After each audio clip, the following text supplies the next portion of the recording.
동아일보 사주의 자녀가 하나고에 부정 입학했다는 의혹에 대해서 검찰의 선택적 침묵이 7년째 이어지고 있습니다. 해당 고등학교 교사의 공익 제보로 시작된 사건은 2016년 검찰에서 제대로 수사하지 않고 불기소 처분을 했습니다. 그 이후 2019년에 동아일보 사장 등에 대해 재고발이 있었고 2020년 국정감사에서 면접관들의 글씨체에 대한 새로운 의혹이 제기되었습니다. 제3자가 개입했다라는 것을 의심할 중대한 증거가 발견된 것입니다. 국회의 이러한 지적에도 불구하고 검찰은 올해 1월에서야 고발인 조사를 했습니다. 그런데 1차 수사에서 불기소 처분을 한 검사가 2차 수사 사건에서는 차장검사로 지휘 라인에 있어 공정한 수사를 기대하기 어려운 상황입니다. 조국 전 장관에 대한 수사와 현격하게 비교되는 검찰의 수사 의지와 수사 태도를 볼 수 있습니다. 거대 언론사 사학재단을 봐주기 위해 검찰이 여전히 선택적으로 수사하는 것은 아닐지 의심하지 않을 수 없습니다. 이제 공소시효가 2달 남짓 남았습니다.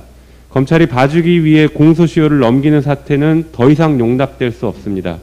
더 나아가 공정한 수사를 위해 1차 사건에서 불기소했던 차장검사의 수사 지휘를 배제해야 할 것입니다.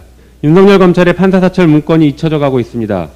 검찰의 판사사찰은 그 자체만으로 헌법에서 보장한 법관과 재판의 독립에 중대한 영향을 미치고 국민의 기본권인 공정한 재판을 받을 권리를 침해할 수 있는 심각한 사건입니다.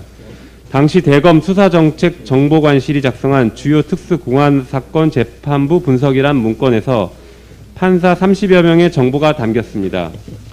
이에 대해 추미애 당시 법무부 장관이 수사 의뢰를 했고 한동수 대검 감찰부장이 수사에 착수했습니다.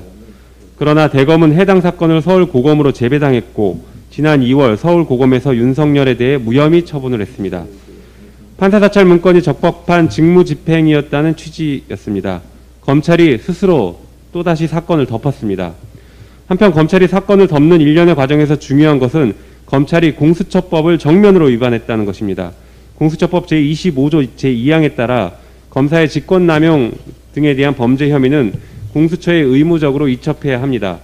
당시 공수처가 출범을 한 상황이었기 때문에 서울고검은 무혐의 처분을 할 것이 아니라 공수처에 이첩을 했어야 하는데 이를 위반한 것입니다. 단순 업무착오나 실수가 아니라 검찰은 2021년 2월 1일 비공개 내규까지 제정해 이를 이첩하지 않았습니다. 검찰의 조직적인 사건 은폐이자 시퍼렇게 살아있는 공수처법을 대놓고 무시하고 위반한 행태입니다. 법무부는 이러한 행태에 대해서 신속하게 감찰을 해야 하고 비공개 내규를 재검토해야 합니다. 그리고 공수처는 윤석열의 판사사찰 문건 작성 행위와 서울고검의 무혐의 처분 과정에서의 범죄 혐의에 대해서 적극적으로 수사해야 합니다. 그것이 온 국민이 바라며 공수처를 출범시킨 이유라고 할 것입니다.